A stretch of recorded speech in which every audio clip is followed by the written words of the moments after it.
When an Ohio school bus driver began to suffer a medical event, a brother and sister took action that may have saved her life.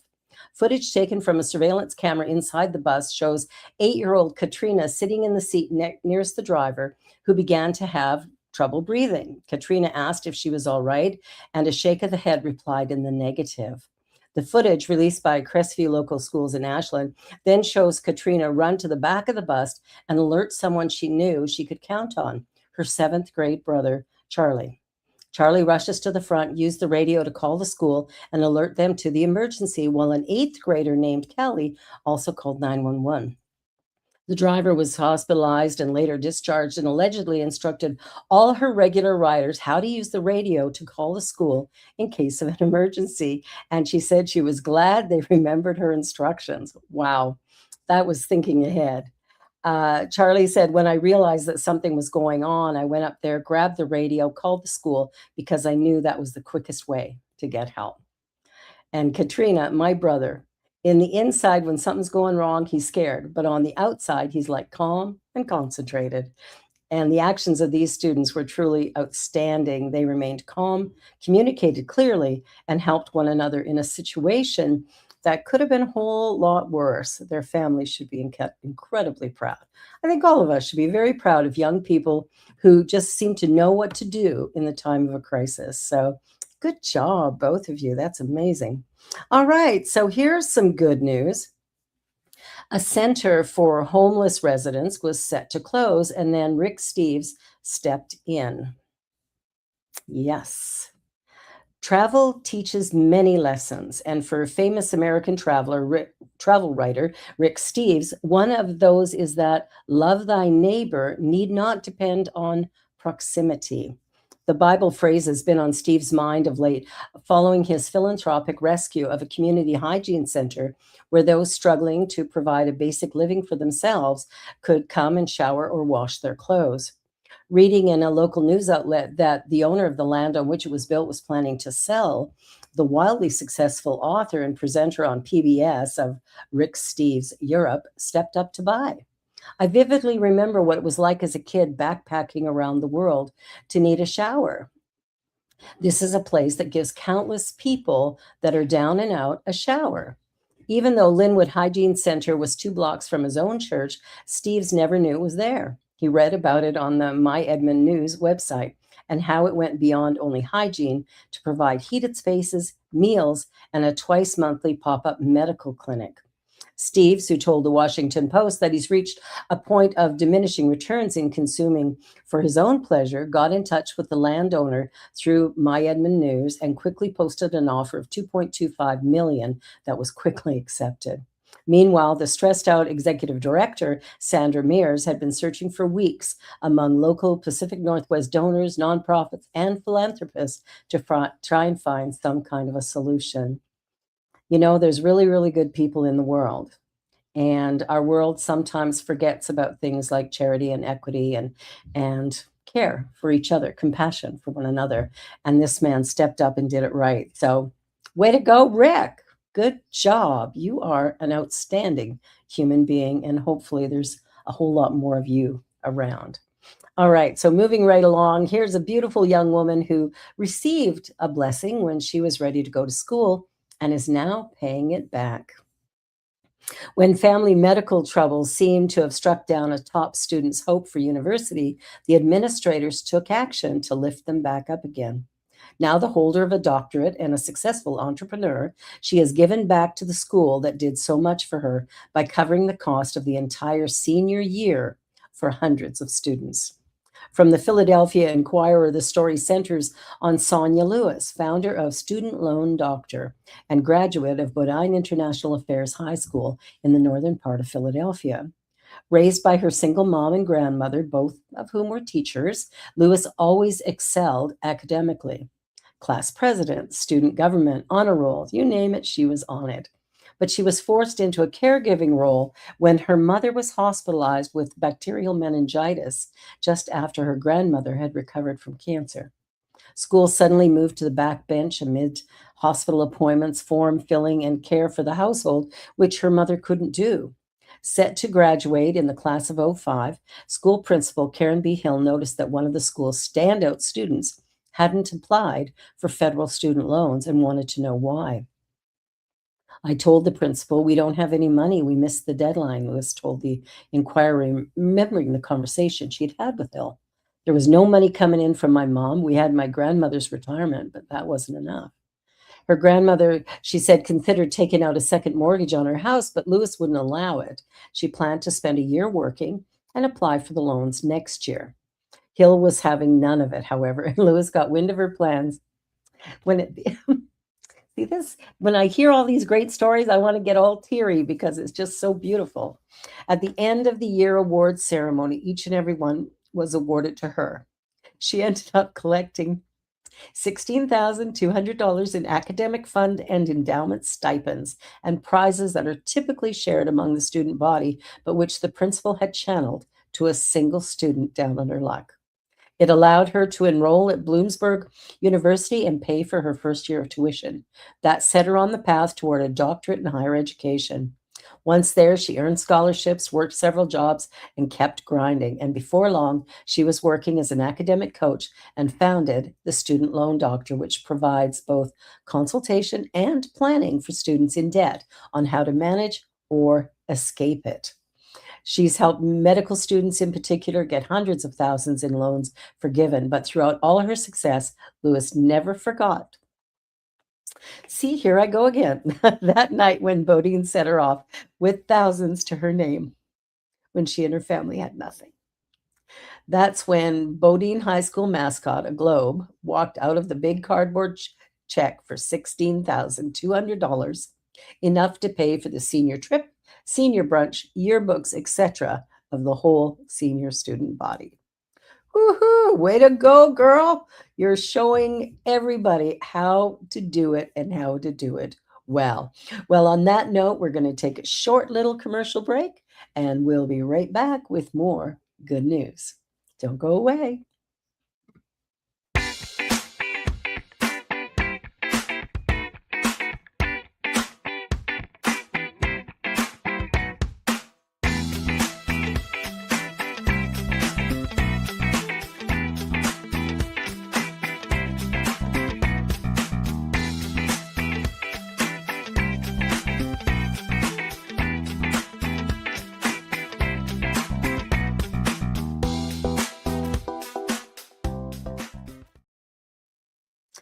All right. Well, here's a very interesting story. I was so intrigued when I saw this on the goodnewsnetwork.org.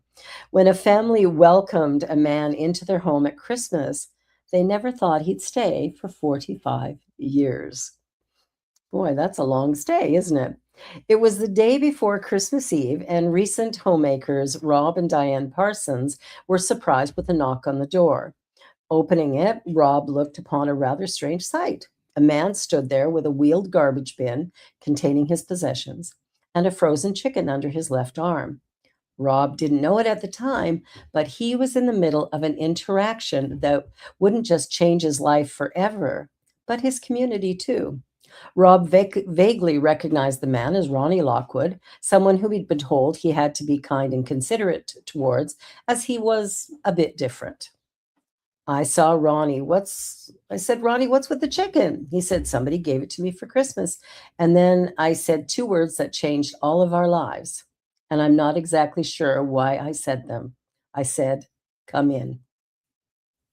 Lockwood was not a native of the Welsh capital of Cardiff as Parsons was. He had been sent there from 200 miles away at 15 years old to attend a school for the subnormal, where he had no friends, no teachers who knew him, and no social worker.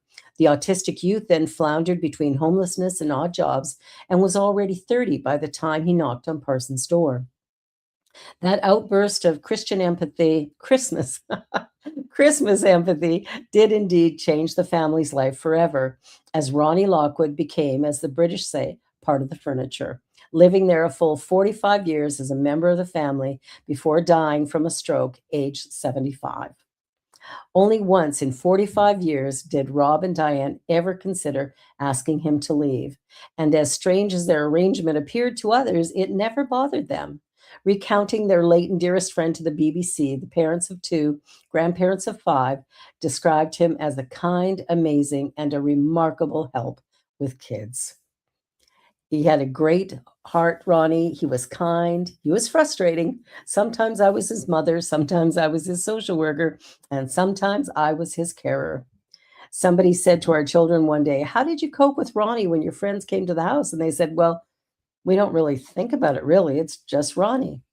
On that first Christmas, Parsons had asked his friends and family to get some simple presents for their visitor, who was in turn overwhelmed with emotion from the kindness shown to him by the strangers. And it was a time of year he always looked forward to, during which he volunteered, often at the nearest church, and bought for Rob and Diane the same Marks and Spencer gift card every year with as much delight in watching them open it as he did the last. It wasn't long after Lockwood arrived that the Parsons, who were then without children, sought advice as to what they might be able to do to help the man get a leg up. They were advised by a social worker that in order to get a job, a worker must have an address. Mr. Parsons noted the irony in that statement that you have to have a job to afford an address, a catch 22 that many homeless people never escape from. And I know that's the same case here in Canada.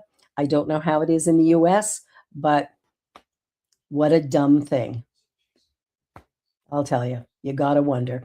Anyway, that is a really good news story, and what a lucky man to have knocked on that particular door on that particular day. So when love comes knocking, be sure to open the door. All right.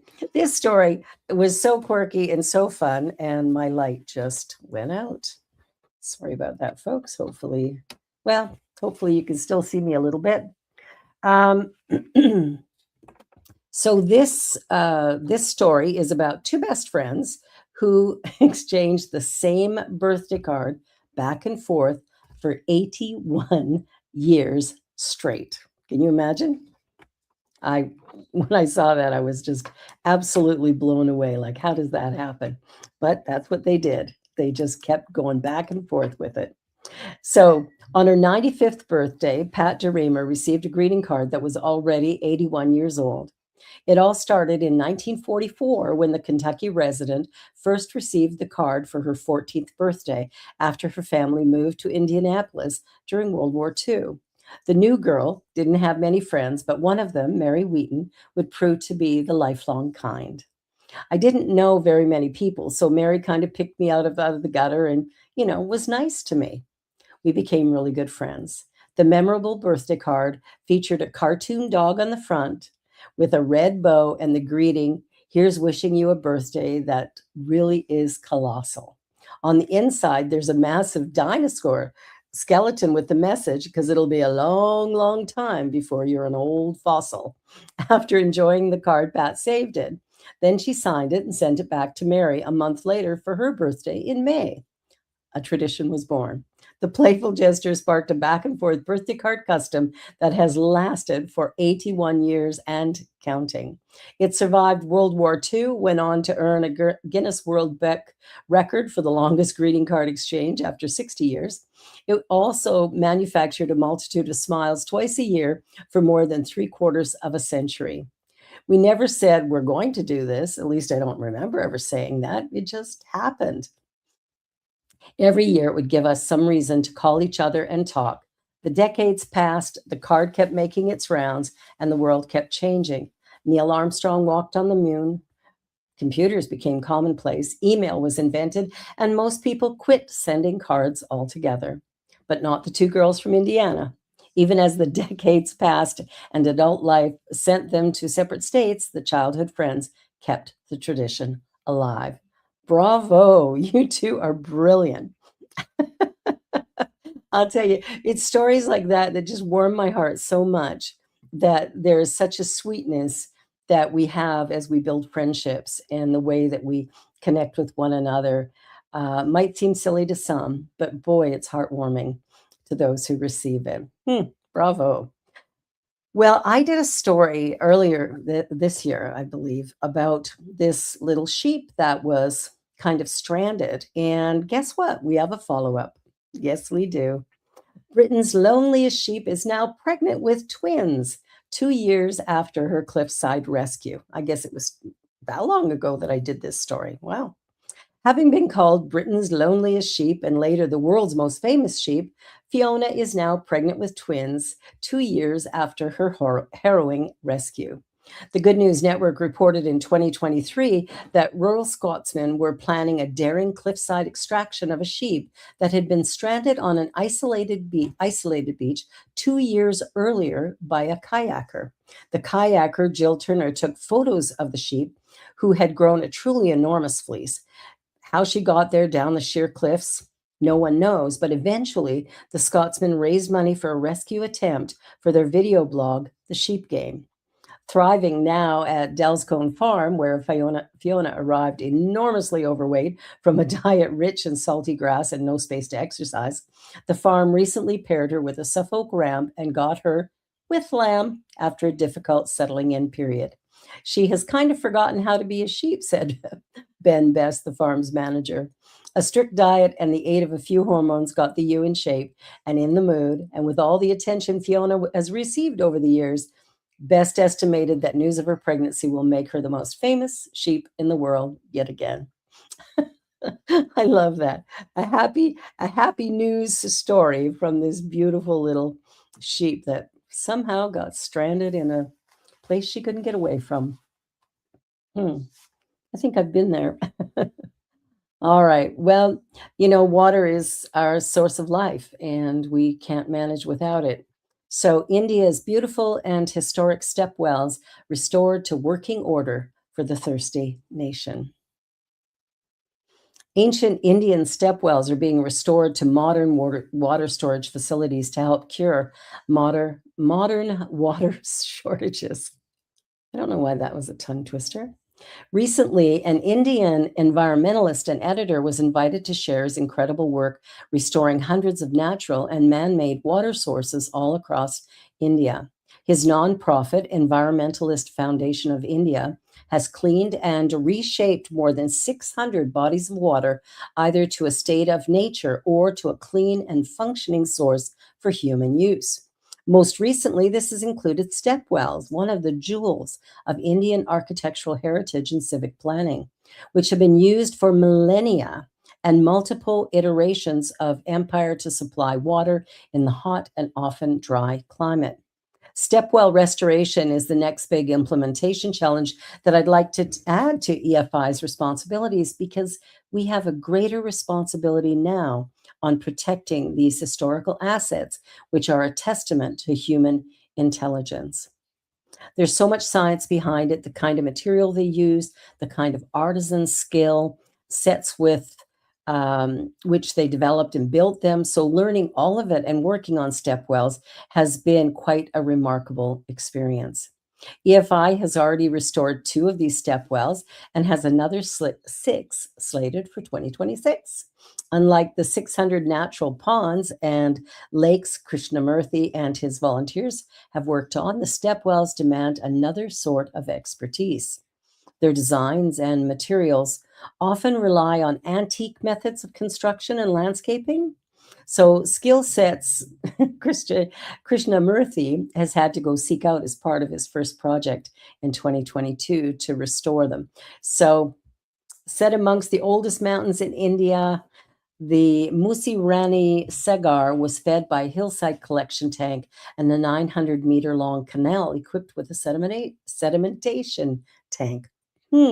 Anyway, they've got them back up and running. They're going to get a whole bunch more back up this year, and people will have water, good, clean water to drink. And that is something we all should celebrate. Water is so important. Well, and then there's the animal life. Flat-headed cats. I had never heard of such a thing. Seen in Thailand for the first time in 30 years, having been thought extinct.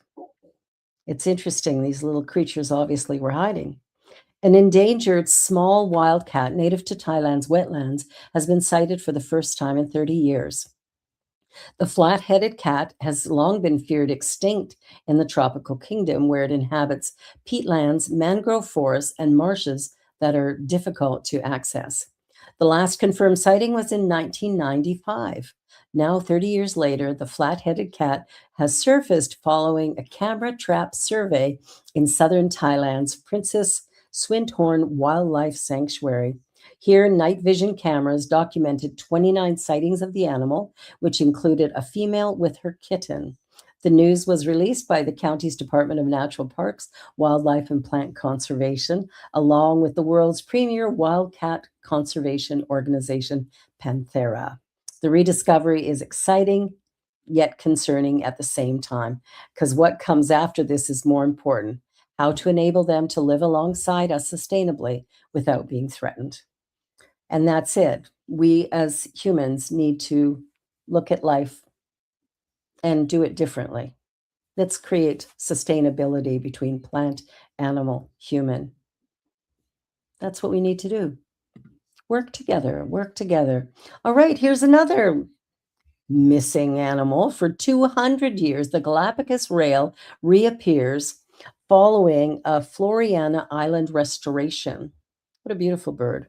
Centuries after they were made famous by Charles Darwin, and a century after they had become plagued by invasive rats and cats, the Galapagos Islands are well on their way to recovery. Few events could better capture that recovery than the recent reappearance of the beautiful blue Galapagos rail, a bird which hadn't been seen on Florina Island for 200 years. For almost a decade of preparatory work, invasive rats, avian vampire flies, and domesticated cats were eradicated from the island thanks to the close coordination of several conservation groups around the world working alongside. The cleansing of the island has, to the delight of conservationists and scientists, resulted in a dramatic return for many of these species. So, good news, good news, good news. We love that. Well, here's a little gray seal. A lost gray seal pup was rescued after being netted by fishermen 20 miles away. Look at that little bean. A surprised fisherman hooked an unlikely catch the day after Christmas when he netted a lost seal 20 miles upriver from the coast. The angler was in a rowboat on the river in Norfolk when the gray seal went after his day's catch of fish. The hungry seal looked up at the stunned fisherman from inside the net before he called the rescue charity to come and help. Arriving on the scene, the wildlife charity called the sea mammal significantly underweight and then took it to the RSPCA shelter. The pup, now called Sunshine, likely came from Sea Palling near Horsey Gay, which is home to one of the largest colonies of gray seals in the UK. Around 3,000 pups are born each season, but the charity, Friends of Horsey Seals, said this is one of the strangest seal rescue stories they've seen. Horning is 18 kilometers away over a 5-hour walk from Sea Palling. Chances are that seal didn't come overland. Instead, it probably swam up the river from Great Yarmouth. The distance from Yarmouth to Horning is 20 miles. So, wow, that is quite the deal, isn't it? Look at that cute face. Kind of reminds me of a dog. It's interesting they're called pups. I love that. Well, here we are. We're coming up to the end of the show. And as always, or as we've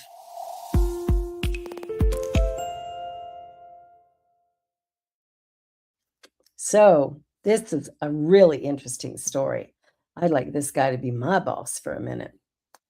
A boss gifts his employees 240 million in bonuses after selling the family company. Yeah. From Louisiana comes the story of a corporate dream fulfilled as a man succeeded his father as CEO of the family business, invested in innovation which paid off, and guided the business through a big sale. But there was something else that Graham Walker had in his mind to achieve when he prepared to hand over the reins of Fiberbond, the rewarding of his people. Enclosed in the sale agreement was a clause that 15% of the sale price should be paid out over 5 years as bonuses to his 540 employees, amounting to $240 million. Each employee will receive $443,000, according to the Wall Street Journal. I hope I'm 80 years old and get an email about how it's impacted someone, Mr. Walker said. Firebond Fiber Bond was founded by Graham's father, Claude, in 1982. It has gone through boom times and bust times, remaining solvent through a devastating fire and the dot-com bubble. In the mid 2000s, Graham and his brother took charge of the company and in 2020 began to invest in the materials and know how to build data centers. It was a choice that gave the company an early mover advantage, and today the company website states it maintains more than 51,000 modules deployed to projects across the country, making Fiberbond the nation's leading manufacturer of complex electrical modules used in data centers. Following the sale of the company at 1.7 billion to Eaton, a smart power company and client of Fiberbond since 2015, Graham penned an emotional letter. Last week, we gathered together and recognized every Firebond employee, he wrote. We shared the same humbling question. How did we build this? 43 years of memories, failures, successes, and opportunities came forth as tears, hugs, and profound joy. Our family fulfilled a commitment that we would all win together. And over 2 days, we shared details of that commitment. Company employees told the Journal that news of the bonuses were met with shock and emotion, while people saying they'd use the money to pay off student loans, finance retirement, and go on vacation. It was surreal. It was like telling people they won the lottery. There was absolute shock, said Hector Moreno, a Firebond executive who distributed the bonuses, according to the Journal. Well, wouldn't that be a fun job? Giving great big bonuses to people who had no idea it was coming. Well, everybody, it's a new year, it's a new opportunity, and it's time for each and every one of us to remember that we're all connected, that some part of us is some part of everyone. And when we start to realize that every single human being, every being of life is special and unique, like everybody else, we start to realize the importance of how we connect one to the other. I invite you to begin this year with grace, with compassion, with kindness and love for your fellow human, fellow animals, plants. Everything has life in it. Everything comes from the one source. And as we begin to honor it all, we begin to create the opportunity for peace and well-being. I love you, I bless you, and I wish you the most remarkable 2026. Thank you for watching. And now the good news. And be sure to like, share, and subscribe. And be sure to come back again next week when we'll have more of the good news. Bye for now, and many blessings.